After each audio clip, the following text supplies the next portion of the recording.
대한민국은 헌법에 따라 누구나 대통령 선거에 출마할 자유가 있습니다. 또 책을 내서 자신의 주장을 할 수 있는 자유도 있습니다. 자, 조국의 시간에 이어서 이번에는 추미애의 깃발이 출간됩니다. 자, 조국의 시간, 지금 민주당에서는 왜 대통령 선거를 앞둔 이 시점에 조국의 시간이 출간돼서 우리를 괴롭히느냐고 말하는 사람들이 꽤 많습니다. 민주당에서도 공개적으로 이런 말들을 합니다. 지금은 자성의 시간이 되어야지 조국의 시간이 되면 큰일 난다는 그런 분석도 나옵니다. 그런데 이번에는 조국의 시간에 이어서 추미애의 깃발이 출간됩니다.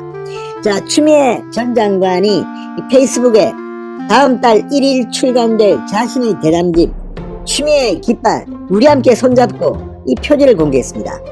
제목도 조국의 시간이 연상됩니다. 추미애의 깃발입니다. 그리고 우리 함께 손잡고, 우리 함께 손잡고는 조금 촌스러운 것 같은데 아무튼 자, 조국의 시간 때문에 전전긍긍하는 사람도 있는데 이번에는 추미애의 깃발까지 나옵니다. 자, 민주당 대통령 선거를 앞두고 어떤 반응을 보일까요?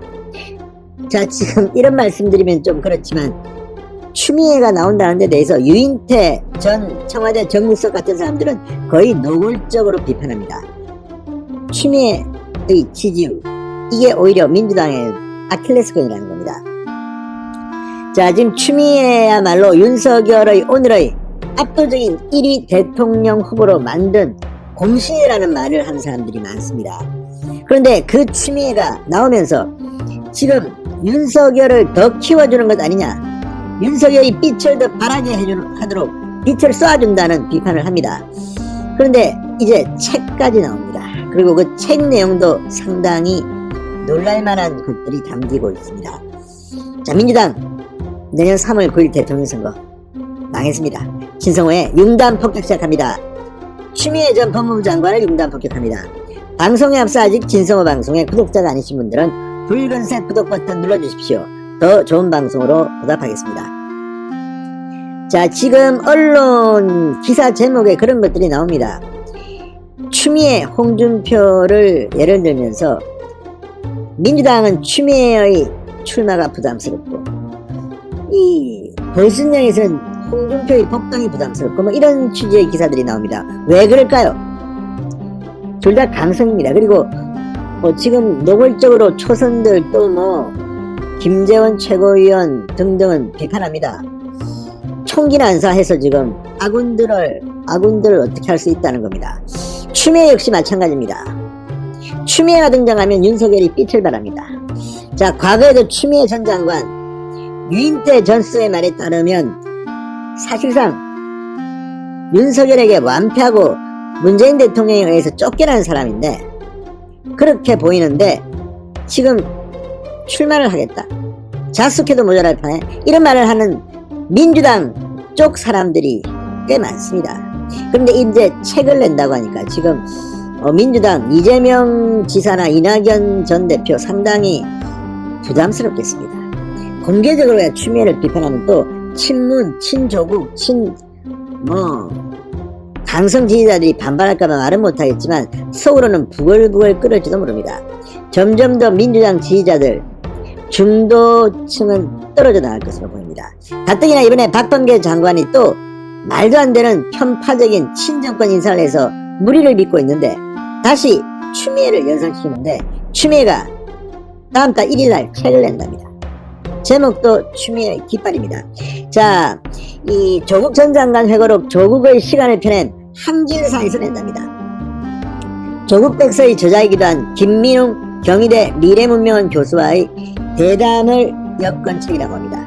추미애 전 장관은 페이스북에서 지난해 추윤 갈등 사태를 의식한 듯 깊은 고를 넘고 느른 강을 건너왔다. 고통스럽고 힘든 계획의 고비였다. 다시 마주하기조차 힘든 고통이었다. 이렇게 썼습니다. 그러나 촛불을 든 한 분 한 분의 간절하고도 갈망하는 눈빛이 눈에 밟혀 많은 범인의 나날을 보냈다. 내 생각을 가다듬으면서 빚진 마음으로 다시 깃발을 들어야 한다고 생각했다. 함께 손잡고 촛불이 만든 역사의 길에 깃발을 들 것이다. 이렇게 주장했습니다. 자, 어쨌든 이걸 보면 이제 대선 출마 선언을 한 추미애 전 장관 세게 나갈 것 같습니다. 이재명, 이낙연, 정세균, 박용진, 이광재 최문순 등등은 무슨 생각을 하고 있을까요? 생각할지도 모릅니다. 지금 추미애 전 장관한테 지지율이 조금 뒤처지기도 했던 정세균 전 총리는 추미애가 들으면 기분 나쁜 소리도 하고 있습니다. 그만큼 지금 민주당 대선 가도에서 추미애는 다른 주자들한테 상당히 부담이 되는 것은 사실인 것 같습니다.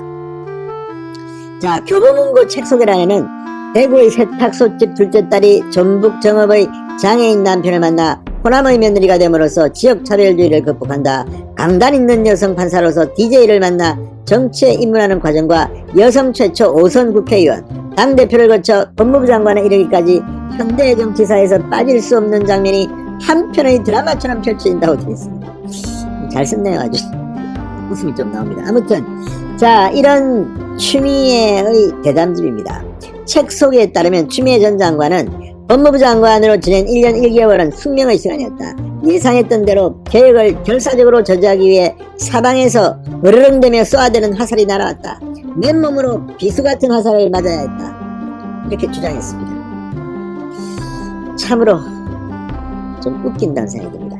자, 윤석열 전 검찰총장 등과 관련해서는 이렇게 썼답니다. 개혁에 대한 저항으로 장관을 조롱하는 것은 물론이고 장관 진영에 넘어갔다 싶으면 그 상대를 회유하거나 압박해서라도 다시 자기 진영으로 데려가는 능력을 끝도 없이 발휘한다고 생각했다. 윤석열 총장이 자기는 장관의 부하가 아니라고 한 시점과 박순철 남부지검장이 검찰개혁을 비판하고 사퇴한 시점이 같은 날 이루어진 게 과연 우연일까? 기본적으로 하극상이었다. 이렇게 주장했습니다. 자, 어쨌든 이걸 보면 지금도 추미애는 그때의 기억이 강한 모양입니다.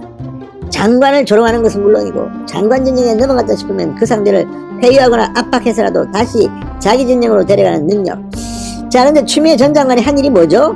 취임하자마자 한 게 칼춤 인사 아니었습니까? 윤석열 측근들 한동훈을 비롯해서 전부 다 유배 좌천시키고 정말 헌정사상 유례를 찾기 엄청난 검찰 숙청 인사를 했습니다. 그 뒤에도 계속해서 2탄 3탄이 나왔습니다. 그런데 뭐라고요? 지금 장관 진영에 넘어갔다 싶으면 그 상대를 회유하거나 압박해서라도 다시 데려간다? 참, 이 사건을 그렇게 휘두르고도 아직도 반성을 못하는 추미애 전 장관이 있는 한 윤석열의 명분은 확실합니다.